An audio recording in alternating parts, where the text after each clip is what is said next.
Time for business news now. Stephen Carroll joins us for that. Stephen, going to start in the United States, where President Biden has begun negotiations with Republicans over his economic rescue plan. Joe Biden spent 2 hours with a group of Republican senators discussing economic stimulus on Monday. The president is proposing a plan worth $1.9 trillion. The Republicans have countered with their plan worth less than a third of that at $618 billion. There are differences across many issues in the plans, including that key one of more direct payments to American households. Joe Biden wants to give $1,400 to those that earn up to $75,000 a year, while the Republicans want that payment to be just $1,000 and have the maximum qualifying income capped at $50,000. It's the start of what will be tricky negotiations, but the tone at least appears to have been positive.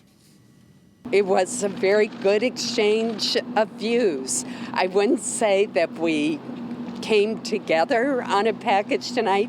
No one expected that in a 2-hour meeting. But what we did agree to do is to follow up and talk further at the staff level and amongst ourselves and with the president and vice president on how we can continue to work together on this very important issue.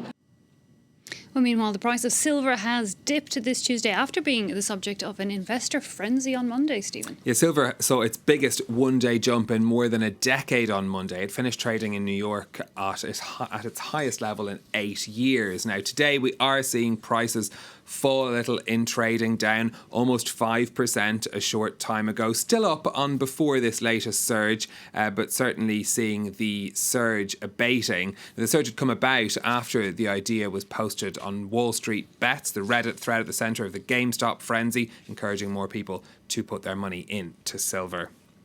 Well, let's take a look at what's happening on the stock markets next for you. European shares starting the day up. Investors feeling optimistic about those US stimulus talks. Shares in the oil company BP bucking the trend, though. They're down 3% in London after the company announced losses of more than $20 billion for last year.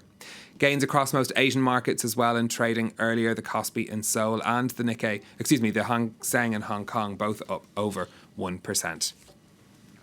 Meanwhile, Stephen, here in France, a landmark decision by the food delivery company Just Eat. They're hiring 4,500 of their delivery workers on permanent employment contracts in France. They previously would have worked for the company as independent contractors with fewer rights. Delivery workers have staged protests in the past over their pay and lack of job security.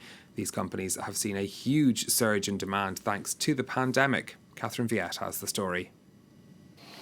Raphael Gibert delivers takeout. In October, he signed his first permanent contract with Just Eat after more than 2 years as an independent contractor. His take-home pay is €1,500 a month based on a 35-hour work week. Ça change la vie, j'ai envie de vous dire, parce que on a les congés payés, on cotise pour la retraite, on a un salaire fixe, on n'est plus dépendant du bon vouloir de la demande. Some restaurant owners have hailed Just Eat's decision.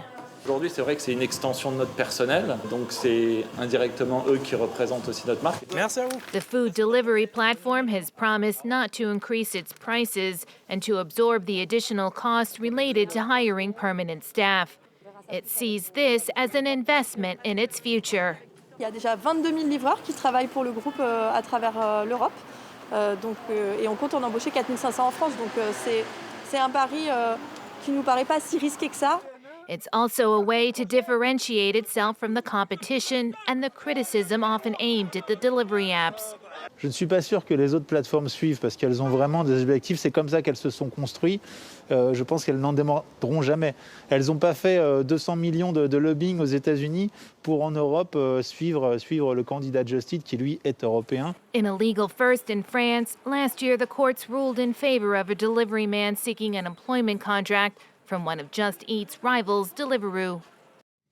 Finally, Stephen, from you, filmmakers are already writing the story of the frenzy on the stock markets that we've seen in recent weeks. That's right. The Wall Street Journal reporting that both Netflix and the studio Metro-Goldwyn-Mayer are developing films around the GameStop investor story. It'll tell the tale of how a group on a Reddit message board banded together to boost the shares of the video game retailer and other companies, including the cinema chain AMC. Netflix, the journal says, is in talks with the screenwriter Mark Bowl, who wrote Zero Dark 30, while MGM is working on a manuscript from an unpublished book on the story by Ben Mesrich. All of this despite the fact, of course, we haven't seen the end of this story. It's still going on, so it's going to be an interesting screenwriting process. It does seem, though, a fitting kind of frenzied reaction to that frenzied sort of story I definitely want to see. Me too, I have to admit. Will I understand it is the next question. Stephen Carroll with our business update. Thanks indeed for that.